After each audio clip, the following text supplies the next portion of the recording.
Talking Films. This is a podcast by Dokufest. Tune in to discover more about documentary film and filmmakers. I'm Alexandra, your host. Hello everyone, welcome to the last episode of Talking Films, the Dokufest podcast. My guest today is Eneos Çarka. Welcome. Thank you for having me. Would you like to introduce yourself in a couple of words? Sure. I'm Eneos. I am a filmmaker from Tirana and I'm currently based in Los Angeles. And I'm here with my debut feature documentary titled Another Day, which is running in the Balkan Docs competition. Wonderful. We'll talk about your movie in a second. First, I would like to ask you, as all our guests, how was your trip to Prizren? The trip to Prizren, okay. It was quite adventurous. Everybody knows that if you come here with a bus from Tirana or from elsewhere in the region, then it's going to be adventurous. It cannot be a smooth ride, which adds, I think, to the atmosphere of this place, which is, it's chaotic good. So there's a lot of things going on. So what happened with us is that we were in this bus that also goes to Jakova and Peja, and because there weren't many of us stopping on Prizren in that particular bus, so the driver decided to leave us somewhere outside of the city. So he didn't go to the bus station, and he decided to leave us somewhere outside, and then he called a friend of his, a taxi driver, to pick us up. So this guy who, very kind, generous, we spoke a little bit in Albanian, and the thing is that the whole trip, he didn't put his seatbelt on. And Classic. The car was beeping. So we had to do this 20-minute ride, and it was traffic with this constant noise all the time because it didn't bother him. So he didn't, put it on at all. But you made it. Yeah, we're here now. That's great. And you brought us your documentary feature film, as you mentioned, Another Day. For the ones who haven't seen it, could you explain shortly what it is about? Yeah, it's the life of two street performers who come from difficult backgrounds from Albania, and they have been performing for 5 or 6 years in Italy at the time that I began filming this, which was back in 2018, when the world was different because COVID did not happen yet. So I was there and I filmed them among the massive crowds of people that gathered them, and little by little I found out that the theme of the film is the relationship that they have, which is this strong bond that they had built over years, but which is now drifting apart. And they're going in separate ways, and that became the film. Yeah. Just another background noise, don't bother, because we're recording at the cafe here. It's called Doku Cafe, so you have maybe cars passing by or windows shattering somewhere. Maybe the muezzin will call. We had everything, so don't bother. My first question about the film would be, how did you actually meet those artists? Did you see them performing in the streets somewhere? So I knew Rafael, one of the protagonists, way back. We went to the same art university in Tirana, and he was studying acting, I was doing directing, and I had made a couple of short documentaries that he had seen, and apparently he liked, because he approached me and he said, that I'm acting here as a student, but I have this parallel life in Italy that I've been doing for quite a few years, and that might be interesting for you. Would you like to come and check it out? And I said, that sounds pretty cool. And he showed me some videos on his phone. But I didn't have money at the time. So I waited a year or a year and a half until I made some money. And then I decided to go and spend a month in the summertime there filming them. You followed them very closely. We see in the movie how they perform in the streets, how they take pictures with people, but also behind the scenes, how they go back from the performance, how they miss the bus, for example, or how they count their money when they're back home. How did you organize that you could kind of be with them all the time? Like, how long did you stay with them? It's quite an expensive and generative question. This is observational cinema, so it's an observational documentary. And one key feature about this sort of cinema is the time that it requires. So we spend a lot of time. We were filming for 2 years on and off. So I would go there, spend some time filming them, and then I would go back, look at the footage, return. And the main approach is to not give them any specific directions or set up a scene or control the mise en scène, this is more from an approach of the fly on the wall, but it's not exactly that either, because I constantly wanted to go beyond the observational. I was interested in them as people, in their relationship, and I had no narrative in mind of what was going to be about, or what aspect of their life I wanted to portray. So it ended up me being attracted to this sort of connection that I had made. But also, I think the one thing that prompted me to commit to the story was that I saw myself reflected in them. You know, there are two people who come from challenging backgrounds from Albania, like me, and also they're artists in the same or a similar field, I guess, as mine, and they're living abroad, and they also have these big dreams, and they have this big courage, and they want to keep on going. And I sort of saw myself into that, and especially when they're facing structures that are not made for people like us. So structures that are curated or around people who are middle class or who have strong network already in the industry.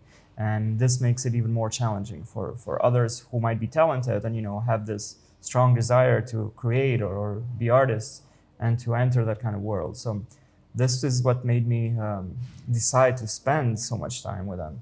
And because they knew this, and they trusted me because of this, and I was open, listening to them all the time, and we were having conversations off camera, they sort of opened their doors to me, and I was able to get these intimate moments that you mentioned, and I'll even in more vulnerable or fragile moment when they weren't at their strongest. So because of this trust that they gave me, I was able to capture that on screen. I just wanted to say, we also see scenes with conflict. Mm-hmm. So even in these, you were allowed to be there to film that. Yeah, it was challenging to film them as well. And we have only 2 sequences in the film when there is an explicit argument going on that, it's heated. Nothing physical, but it's still something that you don't expect to see. There's a lot of tension. Yeah. The tension is quite present there on screen, and from the silence and the heaviness of the room and the atmosphere of the room. And before I filmed those 2, there was another sequence, 2 actually, that I decided to put the camera down because this conflict was getting even more heated, and I was in front of a decision that I needed to make. So am I first this filmmaker and play that role, and I'm with the camera and film whatever is going on? Never intervene? Yeah, without intervening. Or am I this friend? And I decided to be the friend first and foremost, and to put down the camera and put the film in the second stage, and bring out the friend in me first, and then go there and calm them down and talk, and have them relax the situation practically. But they were very, very open as well, that they told me that we might have this again, or things like this might happen, or even more, you might see us in more difficult situations with the police, and we do see them we do with in 2 or 3 moments, I think, with the police, that they're bothered by them, or they're kicking them out, or they're telling me to stop and go away, and I'm there with a camera, and they told me, you don't have to stop filming. It's we know what you're doing, and we know also your intentions and your goals, so it's fine, you can keep on filming.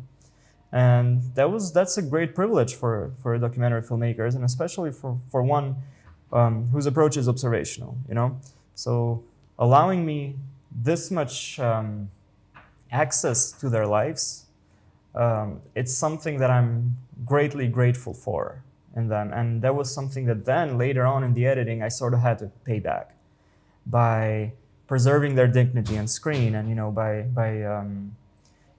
portraying them as 2 men with integrity, and not as away from every kind of stereotype that might surround, first of all, Albanian men that have problematic portrayal at times in documentary films, or even in fiction films generally in cinema.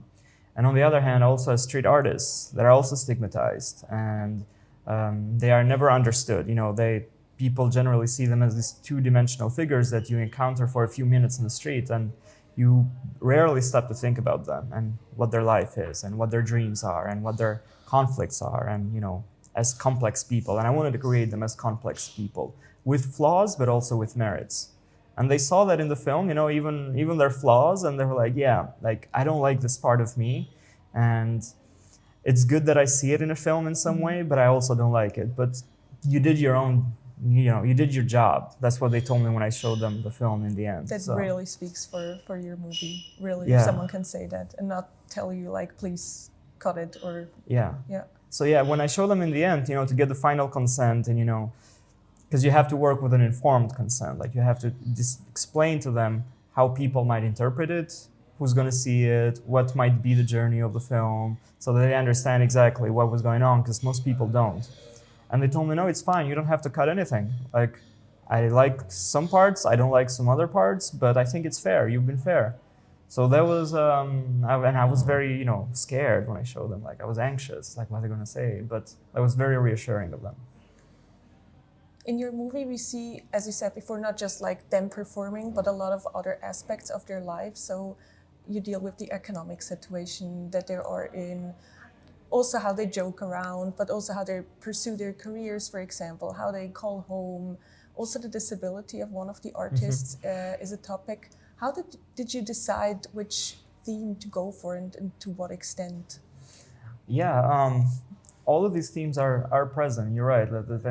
I guess they come as sub-themes in the film, and they had to be addressed. There was something that I could not leave out. But I felt that if I focused on one or the other of what you mentioned, they would not have been truthful to what I saw in them, and truthful to my experience of being with them, of existing in the same space with them, and you know, spending all this time with the two of them. Besmir's disability is actually quite visible there on screen, and it's something that definitely needed to be addressed. But when I was there and met him and spent these 2 years, it was almost never brought up, you know, because he has been talking about that all his life. It's something that marks his life.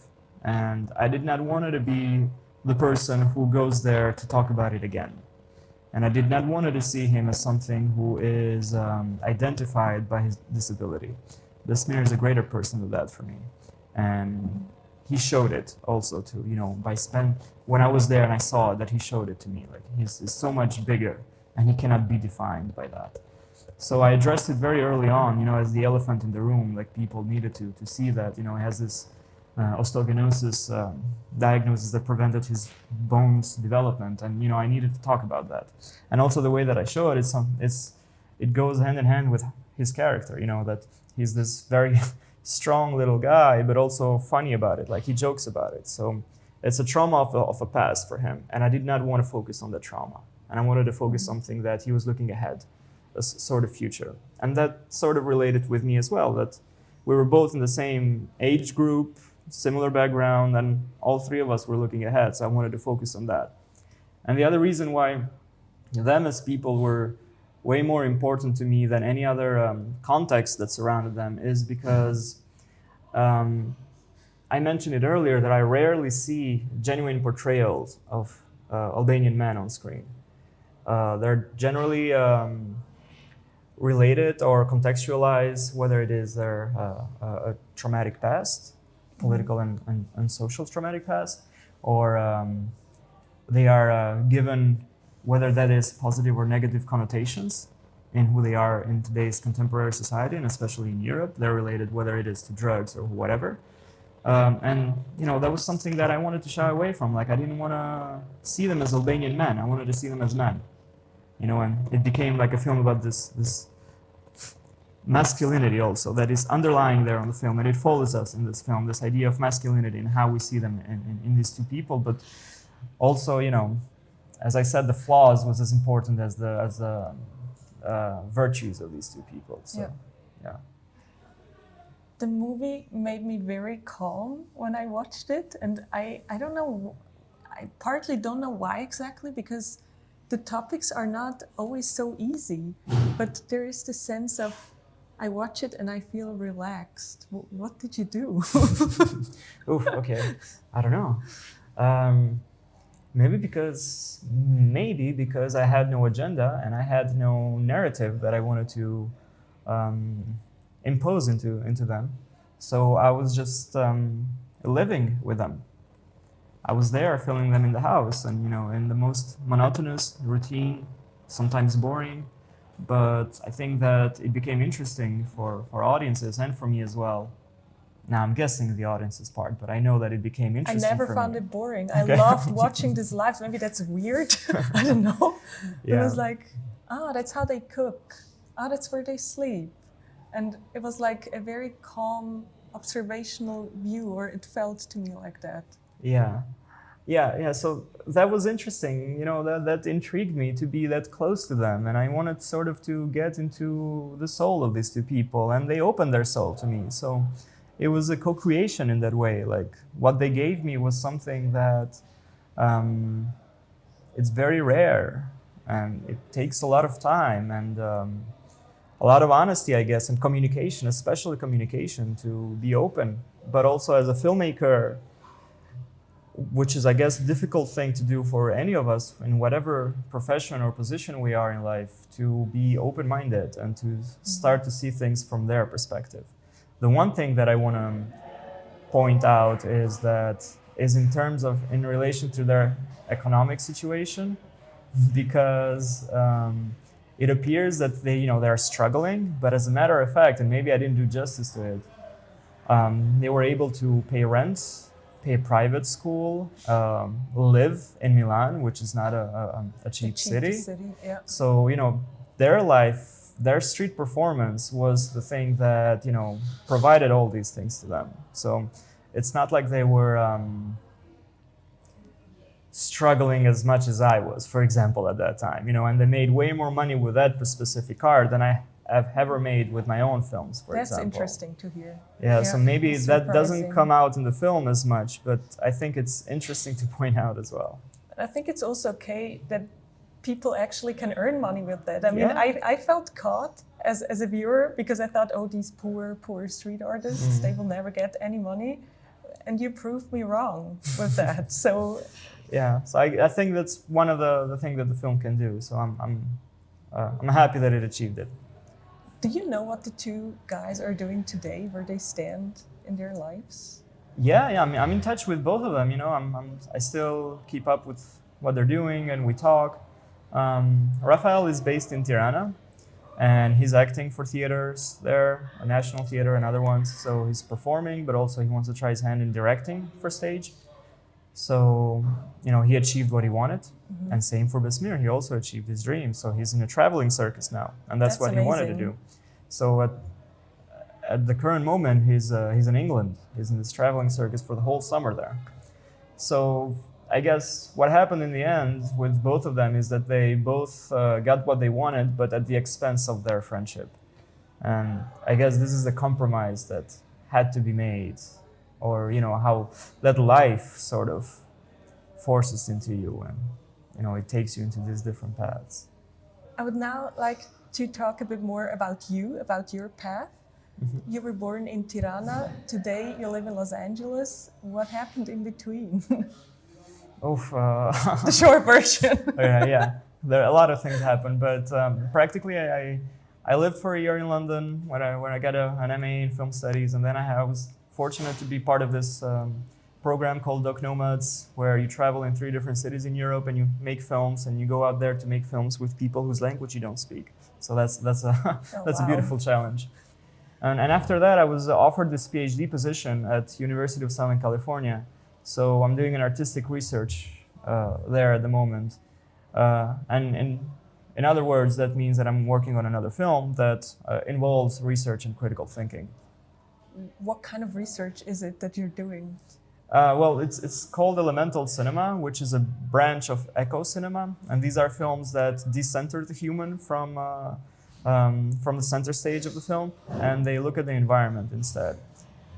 In the case of elemental cinema, they consider the world and technology and everything that composes the universe as something that is born out of whether it is chemical elements or natural elements. So from this perspective, I'm interested in seeing how air, water, earth, and fire affect the body, the human body. And on the theoretical side, I guess I'm I'm arguing that these films exist in film history. So there's another point, a film historiography that I'm trying to do and trace a lineage of this cinema that other filmmakers have done and exists. But we needed this new lens to actually pull out of the history books these films that have done this. And it starts all the way from Joris Evans, this Dutch filmmaker that made a wonderful short called Rain or Regen. And the film is just about an event of rain in Amsterdam, which is quite common, but how that rain affects the life of the city and how people adapt to it. So there is no human at the center of it. And it's just this rhythmic avant-garde film that tries to parallel cinema with this event of a shower. So from that, and there are plenty of more that go all the way to contemporary cinema, and I'm in dialogue with that sort of film. Mm-hmm. In a previous conversation, you mentioned that you're done with observational documentaries. So what are you up to now? Like, what's the next step? Yeah, well, done is difficult or maybe heavy that's word. Too harsh. Yeah, like I'm not even sure myself if I'm done, but I'm no longer interested in the same way that I was when I made Another Day. But I do believe that observation is at the core of everything that we do. We start from our relationship with reality and our experience to that and how we observe it, whether that is with our eyes, but not only with our entire senses of the body, how we hear it and, how we feel about it, how it's in the guts or in the skin, And this comes from this phenomenological interaction with reality. And observational cinema is born out of that. And I think that it still stands at the core of documentary cinema, and it will always be. But we tend to think of it as as a branch or this one genre of the larger category of documentary, which is a good definition too. I'm more interested now in something that goes beyond the image and it's centered around experience. Elemental cinema is something that deals with air, and air is invisible, but air is felt. The smogs or the clouds or the water is something that sometimes you don't need to see it in order to feel it. So this is a cinema that I'm interested in that evokes other senses and is centered around sensory experience. So I have no idea how my film is going to look, but that's something that I'm really enjoying to explore at the moment. And I'm very curious to see it someday, hopefully Me too. soon. Yeah. Talking of images and films, of course, when you say you live in Los Angeles, like a lot of pictures come to my head, like, the American way of life, Hollywood, whatever, like all the stars. How is it really to live there? Or how does your American dream look like? I think for every European that I've spoken to, it's a cultural shock when you first move there, because there's a huge difference in lifestyle and values. When you go to the most neoliberal country in the world at the moment, the values change dramatically. And that affects how you live your life as well and what is important. And how cities are built and how your interaction with people are. So I found out a lot of the interactions to be way more transactional and less social than here. So I think this is the biggest difference that shocked me, and leaving aside every other problem that you might want to point out about, LA or generally the US. But I guess this is the first-hand experience that you need to go there in order to get it, and and yeah. Do you plan to stay there or come back, or how do you see your future? Yeah, I don't know exactly. I have 3 more years to live there, and work on this project. It might take 4. I don't know. And after that, I'm not sure myself either. I am very interested in merging both film practice and in film teaching and research. And I think that there is a chance now that both academia and the film scene have opened up to each other. And there have been clear boundaries before, ever since the 70s, where film studies has been established as a field of studies, and which is also in parallel with critical theory and feminist theory, that all these thinkers started to look at films with a different lens. And there have been separate for a long time, but there have been cases of people that have lived in both worlds. And there is a growing number of people, I think, that have one foot in one world and one foot in the other. And I think that that's very important in order to try to understand better our experience in the world through the medium of cinema. And I want to continue and practice this perspective and expand it and share it too. Will you also continue to combine the two worlds, like the one that you're living in now and being Albanian in the future?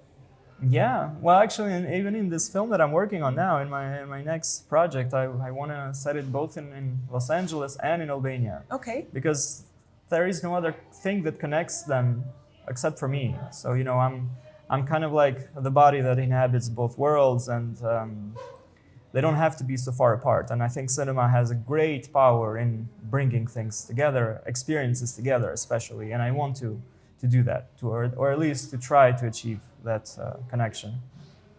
I wish you all the best in doing you. so, and thank you so much for this conversation. Yeah, it was very lovely for me too. So thank you for doing this. Find all the episodes of our podcast on YouTube. Share the episodes with your friends and make sure to follow Dokufest on social media. Organization of this podcast, Blerina Kanxha and Samir Karahoda. Production, Flutura Balai. And I'm your host, Alexandra Hildman.